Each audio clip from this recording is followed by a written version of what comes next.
नमस्कार रसिक मित्रांनो, नमस्कार. मल्हार प्रस्तुत हॉबी डूबी डू अर्थात एक तरी छंद असावा हे ब्रीद घेऊन अत्यंत समर्थपणे आपल्या संवाद कट्ट्याची वाटचाल सुरू आहे. मी आपला होस्ट प्राध्यापक राजेंद्र देशमुख आपल्या सगळ्यांचं मनस्वी हार्दिक स्वागत करतो. मंडळी, आज आपल्या संवाद कट्ट्याच्या अतिथी आहेत की ज्यांची जर्नी ही प्रामुख्याने महिलांसाठी, युवा युवतींसाठी आणि आभारवृद्धांसाठी सगळ्यांसाठीच अत्यंत प्रेरणादायी, इन्स्पायरिंग अशी आहे. अशा ज्योती कृष्ण श्रीवास्तव ह्या आजच्या आपल्या संवाद कट्ट्याच्या अतिथी आहेत. आपण जाणून घेणार आहोत की त्यांची ही एकूणच आदर्श अशी जर्नी जी आहे ती कशी त्यांनी ही संपन्न करतायत आणि ही वाटचाल कशी सुरू आहे. तर पुन्हा एकदा आपलं सहर्ष स्वागत. मंडळी, ओळख जर करून द्यायची झाली तर जिद्द, चिकाटी, काही अंशी महत्त्वाकांक्षा याचं उत्तम मिश्रण, ह्या त्रिसूत्रीचं उत्तम मिश्रण ज्यांच्या ठायी आहे, ज्यांच्या व्यक्तिमत्वामध्ये आहे, अशा शिक्षण लौकिकदृष्ट्या त्यांचं MCOM BEd त्या झालेल्या आहेत आणि जळगावच्या खानदेशभरामध्ये चांगल्यापैकी लौकिक मिळवलेल्या JK इंग्लिश स्कूल, ज्योती कृष्ण इंग्लिश स्कूलच्या त्या संस्थापक अध्यक्षा पण आहेत. आणि अध्यापनाचं काम आणि ते रचनात्मक स्वरूपाचं कार्य अविरतपणे, अखंडपणे, मला त्यांना माहिती आहे की पहाटे 4 वाजेपासून मॅडमचा दिनक्रम सुरू होतो. तर त्यांचं शैक्षणिक काम, त्यांचं सामाजिक काम, त्यांचं आध्यात्मिक काम, त्यांचं पर्यावरण संतुलनाच्या संदर्भात केलेलं महत्त्वाचं काम, त्यांचं जेसिसमधली महत्त्वाची कामगिरी, त्या अध्यक्षा होत्या यूथ विंगच्या जेसिस, की जे व्यक्तिमत्वाचे धडे देणारी देशभर जी चळवळ चालू आहे एका अर्थानं, त्या चळवळीचं नेतृत्वसुद्धा मॅडमने केलेलं आहे. म्हणून नेतृत्व गुणसुद्धा त्यांच्या अंगी आहेत. तर अशा बहुआयामी ज्योती कृष्ण श्रीवास्तव यांचं पुन्हा एकदा आपल्या कट्ट्यावर मी स्वागत करतो. मॅडम, आपल्या ओळखीमध्ये मी सांगितलं, खरं तर ही ओळख मला असं वाटतं अपूर्णच आहे. तर तुमच्या आपल्या गप्पांमधनं ते पुढे तुमचं व्यक्तिमत्व सगळं कसं आकारात येत गेलं आणि सगळ्यात महत्त्वाचं म्हणजे मिस जळगाव असेल, मिस खानदेश असेल, नाशकात जाऊन त्या ठिकाणी अंतिम फेरीपर्यंत धडक असेल, किंवा विदर्भ, त्या ठिकाणी विदर्भ मिस विदर्भ म्हणून सुद्धा त्या फायनलपर्यंत पोहोचल्या होत्या. हे सोपं काम नाही आहे, तर त्याला चिकाटी लागते.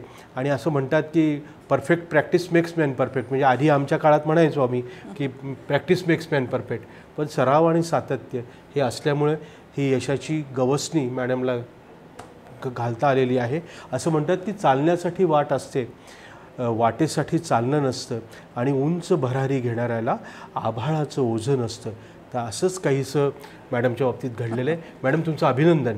म्हणजे जळगाव नगरीमध्ये फार, मी नेहमी म्हणतो की आमचे थिएटर पर्सनॅलिटीज शिकार आहेत आमच्याकडे. इथून तिकडे मुंबई पुण्यात मेट्रो सिटीमध्ये नाव कमवलेले भरपूर आहेत, पण महिलांच्या क्षेत्रामध्ये धडाडीने, चिकाटीने, उमेदीने आणि धाडसीपणाने काम करणाऱ्या महिला तशा फार कमी आहेत. त्यात तुम्ही आहात. धन्यवाद सर. कसं तुमचं बालपण आणि तुमचं शिक्षण काय सांगाल कसं? सर, बालपण तर माझ्या मामा आणि मावशी यांच्या बरोबर गेलं. आणि हे जो आत्मविश्वास आहे हे मामांकडून मिळालं. आणि जे मी मिस जळगाव झाली किंवा मी मिस नॉर्थ महाराष्ट्र झाली आणि विदर्भपर्यंत पोहोचली, गरबा क्वीन, दांडिया क्वीन, याचा सराव मला माझ्या मावशी आहे, सौराजी जयप्रकाश नायर. त्यांनी म्हणजे मला माझ्याकडून करून घेतलं. म्हणजे मला एक गोष्ट इथे अशी सांगावीशी वाटते की जेव्हा आमचं घर 3ऱ्या मजल्यावर होतं, तर मी गल्लीतून जेव्हा चालायची तर मला एकदा मावशीने मला पाहिलं. मग तिने मला परत वरती बोलवलं आणि मग ती म्हणे, तू अशी काय चालते, जरा व्यवस्थित चालत जा. तर मी म्हटलं, कसं चालतात? तिने मला त्या दिवशी पूर्ण संध्याकाळपर्यंत डोक्यावरती अशी जाड डिक्शनरी ठेवली आणि एक चॉकने एक लाईन आखली आणि म्हणे, आता या लाईनवरच व्यवस्थित चालायचं. आणि तिने तिथून माझा सराव सुरू केला. तो सराव माझा कॅटवॉकपर्यंत जाऊन फॅशन शो म्हणा किंवा मिस जळगाव म्हणा आणि मिस नॉर्थ महाराष्ट्र आणि मिस विदर्भ इथपर्यंत पोहोचला. क्या बात आहे. म्हणजे त्या काळामध्ये एवढं इतकं धाडस कोणी करत नव्हतं, पण मावशी तुमच्या पाठीशी बॅकबोन होतं असल्यामुळं हे सगळं घडलं. मंडळी, आपल्या टॉपिकचा विषय जो आहे तो कला शिक्षण समाज घडे, कला शिक्षण समाज घडे, नेतृत्वाची ज्योत पुढे. मॅडमच्या नावात पण ज्योती, नावच त्यांचं ज्योती आहे मुळात. तर ही ज्योती कशी प्रज्वलित होते आणि एका दीपस्तंभासारखं काम कसं त्यांनी केलेलं आहे हे पण आपण त्यांचं जाणून घेऊया. आईसारखंच ममता मावशीची लाभते आणि योग्य वेळी तिने गायडन्स केल्यामुळे ती त्यांच्यासाठी फ्रेंड, फिलॉसॉफर आणि गाईड पण ठरली. हो, बरोबर नाही का? योग्य वेळी योग्य ठिकाणी मार्गदर्शन करणं. तर हल्ली काय होतं की ज्यांचा मार्ग चुकलेला आहे आणि ज्यांचं दर्शन पण नको असतं, अशी लोक आपल्याला भेटतात. पण तुम्हाला चांगले मार्गदर्शक योग्य वेळी योग्य वयात भेटले. Okay okay, very good very good very good. बरं, मग तुमचं शिक्षण एमकॉम विथ BEd आहे. बरं बरं. म्हणजे मी जेव्हा लहान होते, मी म्हटलं ना की आत्मविश्वास हा मामांकडून मिळालाय. माझे मामा आहे ॲडव्होकेट जहांगीर चौधरी, तर मामाकडून मिळालाय. तर मी अगदी लहान वयात, म्हणजे मी 9वीत होती, मी 13 वर्षाची होती तेव्हा मी नवी पेठ चिल्ड्रन्स क्लबची मी स्थापना केली. कारण मला असं नेहमी वाटायचं की आपण काहीतरी, म्हणजे इतरांसाठी काहीतरी करायला पाहिजे. आणि हे सगळं मामाकडूनच शिकलेलं होतं की आपण तर स्वतःसाठी जगतोच, पण तुम्ही समाजासाठी काय करताय, सोसायटीसाठी तुम्ही नेमकं काय करताय. तर मग चिल्ड्रन्स क्लबमध्ये लहान मुलांना, गल्लीतल्या आजूबाजूच्या गल्लीतल्या मुलांना त्या काळी म्हणजे 1990 5 रुपये वार्षिक फी घेऊन मुलं जमा केले आणि त्यांना मी दर शनिवारी मीटिंग घ्यायची आणि दर रविवारी आम्ही वेगवेगळे उपक्रम राबवायचो, ज्याच्यामध्ये तेव्हाच त्यांना त्यांच्या घरातून तुम्ही जुन्या औषधं आणा, कपडे आणा. मग आम्ही सिव्हिल हॉस्पिटलला वाटायला जायचो. होळी असली तर मी होलसेलमधनं कलर घेऊन यायची आणि त्यांना म्हणायचे आता विका तुम्ही. म्हणजे I use to give them की थोडंसं बिझनेस पण यांना यायला पाहिजे मुलांना. मी स्वतः प्रोफेशनल नाही झाली, पण मी माझ्या मुलांना, माझे जे विद्यार्थी होते त्यांना मी नक्कीच सांगितलं की प्रोफेशनलिझम इज नेसेसरी. आणि हे सगळं मी त्यांना शिकवलं आणि 2 वर्ष खूपच सुंदर रीतीने मी नवी पेठ चिल्ड्रन्स क्लब जे हे चालवलं. छान छान छान छान. मंडळी, एक गोष्ट तुम्ही नक्कीच नोटीस केली असेल की मॅडमच्या बोलण्यात माझ्या मुलांना हे जे की आस्था, आपलेपणा, म्हणजे मुलांना प्रेम देणं, अनौपचारिकपणे त्यांना शिकवणं आणि मुख्य म्हणजे 4 भिंतींच्या पलीकडे जाऊन शिकवणं हे फार महत्त्वाचं आहे. म्हणजे अलीकडच्या काळामध्ये स्क्रीन टाईम जास्त वाढतोय मुलांचा, ती पण चिंतेची गोष्ट आहे. पण तुम्ही पालक या नात्याने ते संस्कार करताय, ही जी अवघड गोष्ट आहे ती तुम्ही सोपी करताय. फार चांगलं आणि मोठं काम आहे. बरं, मग 33 वर्ष जवळपास शिक्षण अध्यापन क्षेत्र, JK इंग्लिश स्कूलची स्थापना त्या काळात, तर त्याच्यामागची प्रेरणा कोण आणि का करावं असं वाटलं इकडं? खरं तुम्ही एमकॉम होऊन कुठेतरी क्लर्क म्हणा किंवा काय असंच करू शकत होतात. नाही, ऑफर पण पुष्कळ आलं होतं. म्हणजे गव्हर्नमेंट जॉबची ऑफर पण होती मला, पण ती नंतर झाली. अच्छा अच्छा. जेव्हा मी कॉलेजला होती तर कॉलेजमध्ये शिक्षण करतानाच, म्हणजे मी ॲक्च्युली 10वी झाल्यावरती मी पुण्याला गेली शिकायला.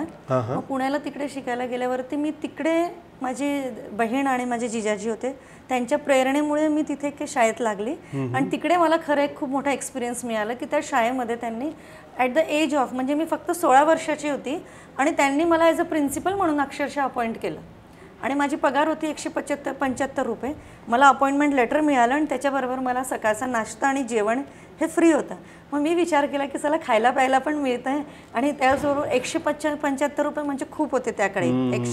विमाननगरमध्ये, पुण्याच्या विमाननगरमध्ये सेंट गोरोबा हायस्कूल अजून सुद्धा आहे ती. तर त्यांची मराठी शाळा होती, ती अनुदानित होती आणि त्यांनी एक इंग्लिश विंग सुरू केलं होतं. मग माझं अपॉइंटमेंट झाल्यावरती मी जेव्हा शाळेत गेली तर मला खूप छान ऑफिस होतं आणि रोलिंग चेअर होती ज्याच्यावरती मी फक्त बसून रोल करायची. आणि मी जेव्हा तिथे त्या सरांना विचारलं की सर मुलं कुठे शाळेत, तर ते म्हणे मुलं नाही आहे. म्हटलं मग मी काय करू? तर म्हणे आत्ताच तुमची खरी कसोटी की तुम्ही बाहेर निघा आणि मुलं शोधून आणा. म्हटलं सर मी तर पुण्याला नवीन आहे, मला काहीच माहीत नाही, कारण माझी जिजाजी एअरफोर्सला असल्यामुळे मी एअरफोर्स एरियामध्येच राहायची, तर मी कसं काय शोधू? तर ते म्हणे की नाही, ते तर तुम्हाला करावंच लागेल. म्हणून मग मी तिथे आजूबाजूच्या ठिकाणी गेली, कॉलनीमध्ये गेली आणि तिथे 35 मुलं जोडले आणि 35 मुलं जोडून त्यांना त्यांच्या वयानुसार त्यांनी कोणत्या वर्गात जायला पाहिजे हे त्यांची मी ॲडमिशन केली. म्हणजे सॅम्पलचे बुक्स यायचे, त्या बुक्स मी सिलेक्ट केले की कोणते बुक्स चांगले राहतील as per the cost also, की फायनान्शियली पण मुलांना जास्त त्रास नाही व्हायला पाहिजे पालकांना. आणि मी BEd आणि MA टीचर्सच्या मी इंटरव्ह्यू घेतल्या त्या क्षणी, मी 16 वर्षाची असताना. तर तिकडे मला इतकं म्हणजे असं म्हणतात दांडगा एक्सपिरियन्स मिळाला. त्याच्यानंतर मी जेव्हा परत इथे जळगाव आली माझं शिक्षण कंप्लीट करायला, तर मग मला असं वाटलं की नाही, मला टीचिंग हे मला खूप आवडतं आणि मला लहान मुलांबरोबर राहणं फार आवडतं. म्हणून मी जरी मी कलाक्षेत्रामध्ये दांडिया क्वीन किंवा गरबा क्वीन, त्याचबरोबर मी मॉडेलिंगसुद्धा केली. मी झी नाही चेहऱ्यामध्ये सुद्धा काम केलं.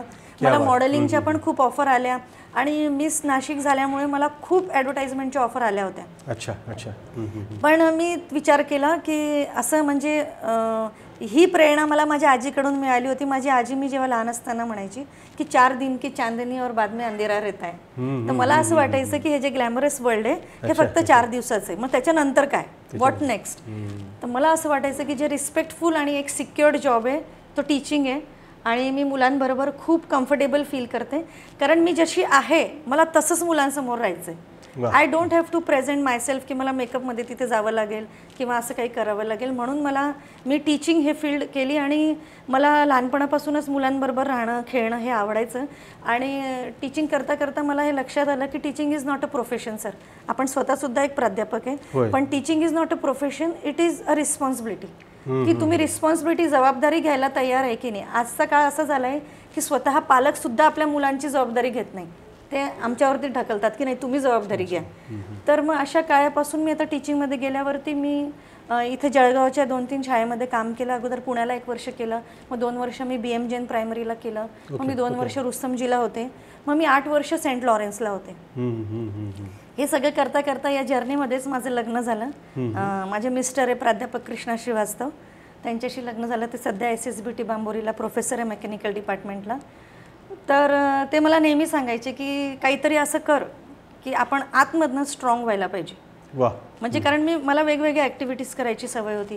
तर प्ले सेंटर घेणं, कॅम्प घेणं किंवा छोटे मोठे असे शॉपिंगमध्ये दुकानं लावणं, असं बिझनेस करणं याची मला आवड होती. तर ते मला म्हणायचे की कुछ ऐसा करो की तुम अंदर से स्ट्रॉंग बनो. तर त्यांच्या प्रेरणेने आणि माझे सगळे सासरच्या लोकांनी मला फायनान्शियली आम्हाला सपोर्ट दिला आणि त्यांच्या सपोर्टमुळे मी वर्ष 2000 शाळा उघडू शकली. वा वा. 2000 मध्ये, वर्ष 2000 मध्ये. वा वा.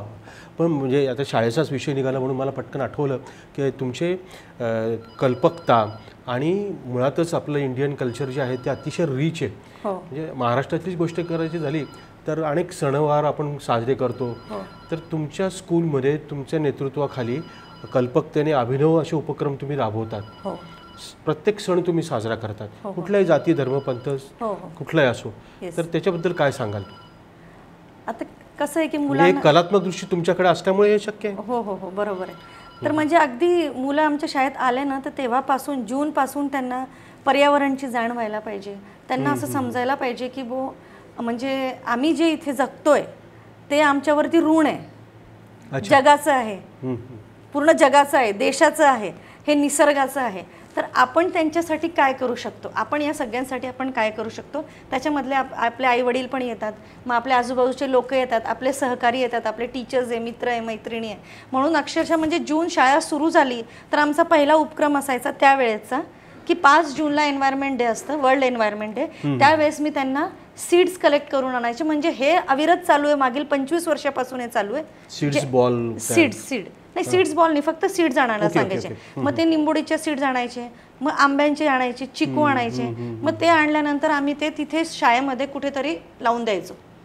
मग जून नंतर पाऊस पडायचा. मग पाऊस पडल्यावरती जेव्हा ते छोटंसं ते जे बी असायचं त्याचं एक छोटंसं रोपटं व्हायचं. मग ते रोपटे आम्ही लोकांना वाटून द्यायचे की आपल्या घरासमोर लावा किंवा आम्ही जाऊन ते लावायचो. हे असं जूनपासून सुरू व्हायचं. जून झाल्याबरोबर लगेच जुलैमध्ये वेगळे उपक्रम असायचे जे एज्युकेशनल असायचे की जे म्हणजे तुम्ही सोशल केल्याबरोबरच तुम्हाला एज्युकेशनमध्ये पण पुढे जायचं आहे. मग ऑगस्ट असतं तेव्हा आम्ही त्यांना राखीचं वर्कशॉप म्हणा, मग झेंडा बनवणं आहे किंवा आपल्या देशाबद्दलचं आपलं कॉन्स्टिट्यूशन त्याच्याबद्दल त्यांना माहिती देतो, फॅन्सी ड्रेस करतो. मग ऑगस्टच्या नंतर लगेच गणपतीचं आम्ही शाडूच्या मातीने गणपती बनवणं, हे याची कल्पना जी आहे ती लोकमतमुळे आली होती. लोकमतमध्ये मी जाऊन शिकली होती. ते लोकमतने सुरू केलं होतं आणि तेव्हा माझे मुलं लहान होते, तर मी स्वतः त्यांच्याबरोबर जाऊन तिकडे शिकली आणि त्याच्यानंतर हा उपक्रम आम्ही आमच्या शाळेत सुरू केला. जेणेकरून म्हणजे हे पण एक पर्यावरण, एन्व्हायरमेंट टू सेव्ह एन्व्हायरमेंट. म्हणजे मुलं इतकं सुंदर आणि सुबक बनवायचे की तेच गणपती, तोच लहान गणपती आपल्या घरी बसवायचे. तर तो एक उपक्रम असायचा. लगेच सप्टेंबर आहे, मग टीचर्स डे, मग ऑक्टोबर आहे, मग दिवाळीमध्ये लँटियन कंदील, दिवा, रांगोळी कॉम्पिटिशन, आणि विशेष करून म्हणजे आज जॉय ऑफ गिव्हिंग, देण्याचा आनंद. म्हणजे नेहमी असं मी शिकली आहे, माझ्या आजीकडून शिकली आहे, की हा एक हात आहे तो आपल्यासाठी आहे आणि हा जो दुसरा हात आहे तो दुसऱ्यांसाठी ठेवा. कारण त्यावेळेस अक्षरशः एक एक पैसा असायचा. तर माझ्या आजीच्या बटव्यामध्ये एक एक पैसा असायचा, पण ती कुठे पण बाहेर गेली आणि जर कोणी मागितलं तर ती आवर्जून एक पैसा काढून द्यायची आणि ती नेहमी म्हणायची की नाही, तुम्ही या गोष्टीचा आनंद मानायचा की आपण देणाऱ्यांमध्ये आहे, आपण मागणाऱ्यांमध्ये नाही आहे. So you should thankful to God की आपण आपली एवढी जरी लायकी आहे की आपण कोणाला देऊ शकतो. तर मग जरी नसलं तरी आपल्याला द्यायचं आहे, मग आता असल्यावरती का नाही द्यायचं. आणि हे मुलांना आजकाल शिकवणं, लहान लहान मुलांना काय म्हणा तुम्ही, म्हणजे यंगस्टर्स आहे त्यांना पण शिकवणं फार गरजेचं आहे. आणि आज जे मी इथे आलेली आहे ते सर्वप्रथम इथे विषय लिहिला आहे कला. तर मी इथे पालकांना पण आणि सगळ्या विद्यार्थ्यांना, जे कोणी ऐकताय त्यांना मी हे सांगू इच्छिते की शिक्षण तर हे अति आवश्यक आहे. शिक्षण सगळ्यांनी शिक्षण घ्यायलाच पाहिजे, पण शिक्षणाबरोबर एक तरी छंद, कला, हॉबी हे असणं फार आवश्यक आहे.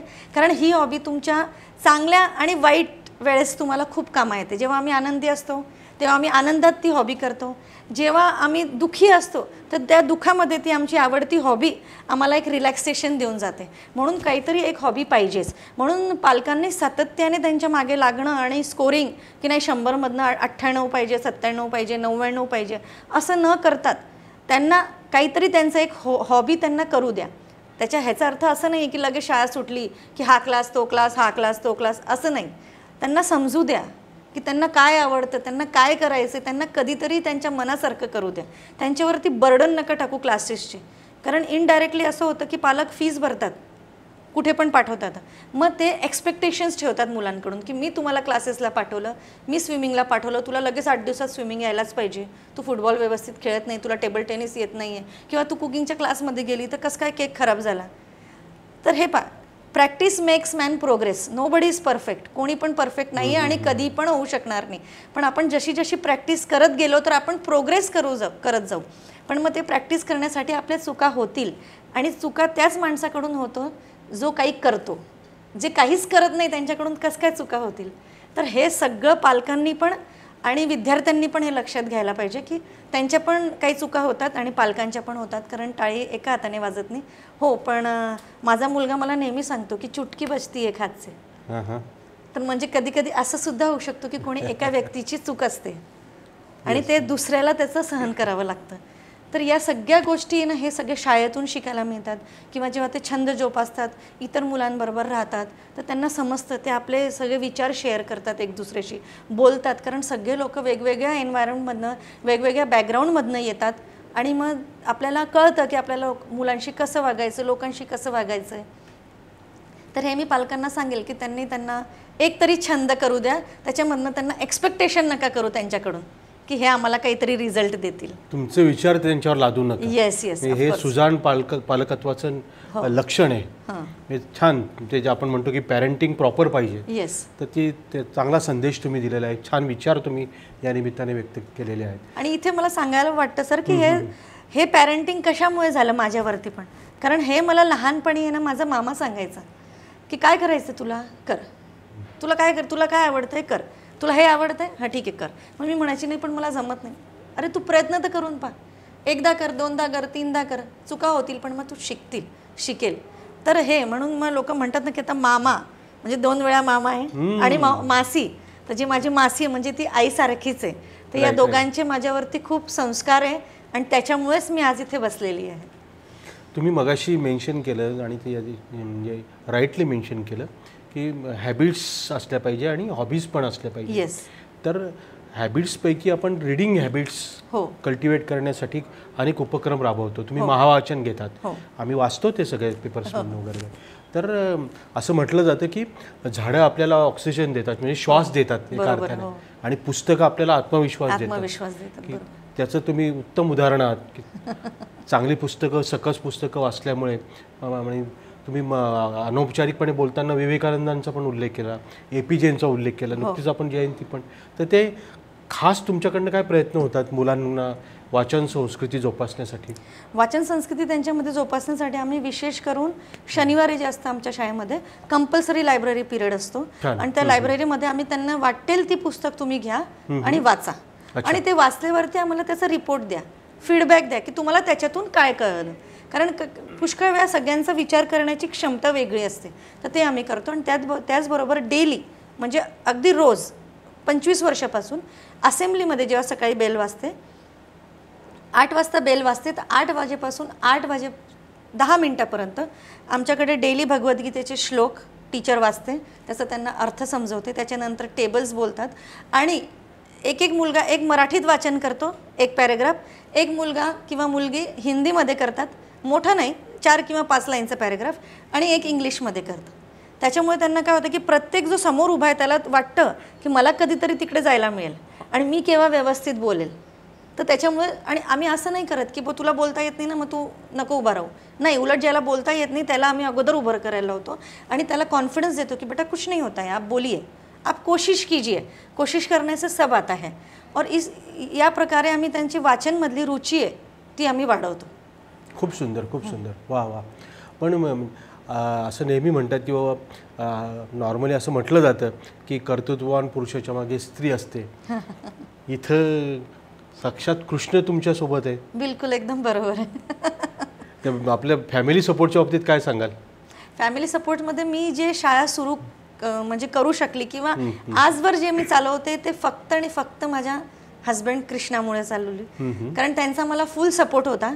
म्हणजे ते आपण म्हणतो ना की कोणते पण सीझन येऊ द्या, पाऊस आहे, उन्हाळा आहे, थंडी आहे, काही पण आहे, ते नेहमी खंबीर माझ्या मागे उभे राहिले आणि आजसुद्धा उभे आहे. आणि त्यांच्यामुळेच मी हे करू शकली. आणि माझ्या सासरच्या लोकांनी पण मला मदत केली आणि इकडे माझं माहेरच आहे, तर माहेरच्या लोकांचा मला इनडायरेक्ट थोडाफार सपोर्ट आहे. पण शाळेमध्ये माझं फुल टू फुल सपोर्ट आणि माझ्या शिक्षणामध्ये हे सगळं माझ्या मिस्टरांचं आहे.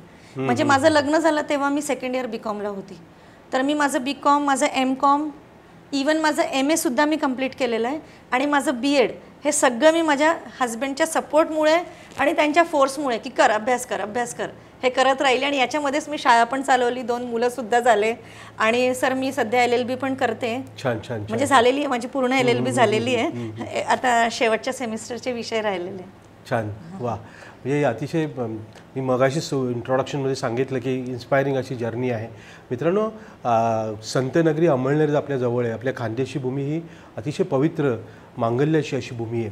आणि साने गुरुजी, कर्मयोगी साने गुरुजी जे मातृहृदयी होते, त्यांचेसुद्धा संस्कार आपल्या सगळ्या मंडळीवर, त्यांचं पुस्तकच आहे धडपडणारी मुले. तर धडपडणाऱ्या मुली पण आपल्याकडे आहेत हे आज आपल्याला नक्की तुमच्या रूपाने दिसतंय सगळ्यांना. तर सेवा मे स्वर्ग असं म्हणतात आणि कर्म मे धर्म, तुम्ही दोन्ही गोष्टींची सांगड घातलेली, सेवा पण आणि कर्म पण. तर आता आपण ह्या शेवटच्या टप्प्याकडे येत असताना नेतृत्व गुण तर तुमच्यामध्ये आहेच, कारण JCSमध्ये व्यक्तिमत्व विकास आपल्याला शिकलेलो आहोत. बरोबर आहे. आपण, मी पण होतो त्या सगळ्या ॲक्टिव्हिटीजमध्ये. तर कमिंग टू अध्यात्म, काय सांगाल तुम्ही? अध्यात्माची गोडी तुम्हाला ही वाट कसं काय चालतायत? असं नेहमी म्हटलं जातं की मुलांचे पहिले गुरु आई वडील असतात, त्याच्यानंतर टीचर्स असतात. राइट. बोलते ना कि अगर गुरु खड़े और भगवान खड़े तो किसके पैर पड़ू पहले? तो पहले गुरु के पैर छूना है, क्योंकि उन्होंने बताया कि ये भगवान है. तो गुरु इतने महान रहते हैं. मेरे केस में जो ये चीज़ें उल्टी हो गई है, मेरे गुरु मेरे बच्चे हो गए, माझे मुलं माझे गुरु झाले. माझा मुलगा आहे शुभ, तो सध्या पुण्याला जॉब करतो, ही सॉफ्टवेअर डेव्हलपर. तर त्याला गोडी लागली आणि तो इस्कॉन या संस्थेशी जॉईन झाला, international society for Krishna consciousness. आणि तिथे जॉईन झाल्यामुळे मग त्याला पाहून मला पण असं वाटलं की ही संस्था जी आहे ती खूप सुंदर आहे, की ती नेमकी काय करते हे पाहण्यासाठी मी जॉईन झाली. तिकडे गेल्यावरती मला हे कळालं की त्यांनी सगळ्यात अगोदर ही गोष्ट सांगितली की we are not this body, we are soul. की आम्ही हे शरीर नाही आहे, आम्ही आत्मा आहे. हे शरीर आमच्या भाड्याचं आहे, ठीक आहे. आणि ही energy can neither be destroyed nor created. आत्मा ही कधी मरत नाही, ती अमर आहे, ती फक्त शरीर बदलते. तर म्हणजे मला इतकं लॉजिकल आणि पहिल्यांदा मी जे काही ऐकलं होतं अध्यात्मामध्ये म्हणजे ते काहीतरी वेगळं होतं आणि ते इतकं छाप सोडलं माझ्यावरती की हे असं काही सांगत नाही की बाबागिरी करा किंवा बुवागिरी आहे की अमकं करा असं काही नव्हतं. ते फक्त भगवद्गीतामध्ये जे श्रीकृष्ण यांनी त्यांच्या मुखामधनं जे निघालेलं म्हणून ते त्यांचे उपदेश आहे, ती गीता आहे म्हणजे भगवंतांनी स्वतः सांगितली, फक्त त्याचा अर्थ आम्हाला समजवतात. तर ती गोडी लागली आणि मी मागील 4 वर्षापासून म्हणजे कोरोनानंतर त्याच्यामध्ये मी जुळली. मुलगा पण जुळला आहे, मुलगी पण आहे, आता हस्बंड पण जॉईन झाले, असे आम्ही पूर्ण परिवार त्याच्यात जॉईन झालेलो आहे. आणि इतर लोकांना पण आम्ही प्रयत्न करतो की त्यांना पण ही गोडी लागावी. कारण मला असं नेहमी वाटायचं की आपल्याकडे तर सगळं आहे, नवरा आहे, मुलगा आहे, पैसा आहे, घर आहे, शाळा आहे, इतके मुलं आहे माझे, पण तरी असं वाटायचं की कुठेतरी काहीतरी थोडंसं राहिलेलं आहे, समथिंग आय वॉन्ट. आणि जेव्हा मी हे स्पिरिच्युअलिटी करायला लागली तर ती जी थोडीशी जी ती खाली जागा होती, रिकामी जागा जी होती ती भरली गेली. आणि आय एम व्हेरी हॅपी. म्हणजे खूप उशीर झाला मला कळायला की मला नेमकं काय करायचं होतं. आणि आता मला ते कळतं की जे तुकारामचं पिक्चर पाहिलं होतं लहानपणी की त्यांना घ्यायला स्वतः पुष्पक विमान आले होते, तर ते काय होतं म्हणजे भगवंतांचं नाव घेण्यामध्ये किती आनंद असतो ते मला आत्ता कळायला लागलं इतकं वय झाल्यावर. वा वा वा. म्हणजे असं म्हणतात की आवड असेल तर सवड पण काढता येते. तुम्ही एवढं सगळं छंद जोपासतायत, मुलांवरती, विद्यार्थ्यांवरती उत्तम संस्कार तुम्ही करतायत, मोठं काम आहे, रचनात्मक, क्रिएटिव्ह आणि कन्स्ट्रक्टिव्ह काम तुम्ही करताय, एक पथदर्शी असं तुमचं काम आहे, महिला असून सुद्धा. तर खरं तर मित्रांनो, हा संवाद, आमच्या संवाद कट्ट्यावरचा हा संपूच नये असं मनापासून वाटतं. पण जाता जाता आपल्या प्रत्येकाच्या मनामध्ये काहीतरी अशी एक बकेट लिस्ट असते आपली स्वतःची. बरोबर. त्याच्यामध्ये अनेक गोष्टी असतात, अनेक गोष्टी आपल्याला पूर्ण करायच्या असतात, संकल्प असतात, काही स्वप्न आपण बघतो. तर काय सांगाल, तुमचं काय भावी संकल्प काय? भावी संकल्प सर तुम्ही ऐकाल तर तुम्हाला वाटतं तुम्हाला थोडंसं सरप्राईज होईल की I am preparing for IAS. IAS याच्यासाठी मी प्रिपेअर करते. आता तुम्ही धक्कादायक आहे ना, सुखद धक्कादायक. आता IAS म्हटल्यावरती प्रत्येकाच्या डोक्यात हे झालं की I want to become a collector, बरोबर आहे. पण इथे मी थोडंसं व्यवस्थित तुम्ही ऐका, IASचा अर्थ आय एम सर्वंट. मला आता जे हे सेवा करायची की मी तुमची दास आहे, मी तुमच्यासाठी काय करू शकते ते मला सांगा. तर मी त्याचं प्रिपरेशन करते. IAS मीन्स नाव I want to become I am servant. मला भगवंताची दास व्हायचं आहे आणि सेवा करायची, हे माझ्या बकेट लिस्टमधलं सगळ्यात टॉप प्रिऑरिटी आहे. कारण बाकी सगळे काही बकेट लिस्ट नाहीच आहे, सगळं पूर्ण झालं आहे देवाच्या कृपाने. क्या बात आहे, क्या बात आहे. सेवाकर्मी मॅडमला व्हायचं आहे आणि नक्कीच त्यांच्या मनातली सगळ्या सुप्त इच्छा, आकांक्षा, ह्या त्यांचे सगळे स्वप्न, संकल्प हे पूर्तीला जावो अशी आमच्या मल्हारच्या टीमच्या वतीनं मनापासून शुभेच्छा आहे. त्यासाठी शुभचिंतन तुमचं.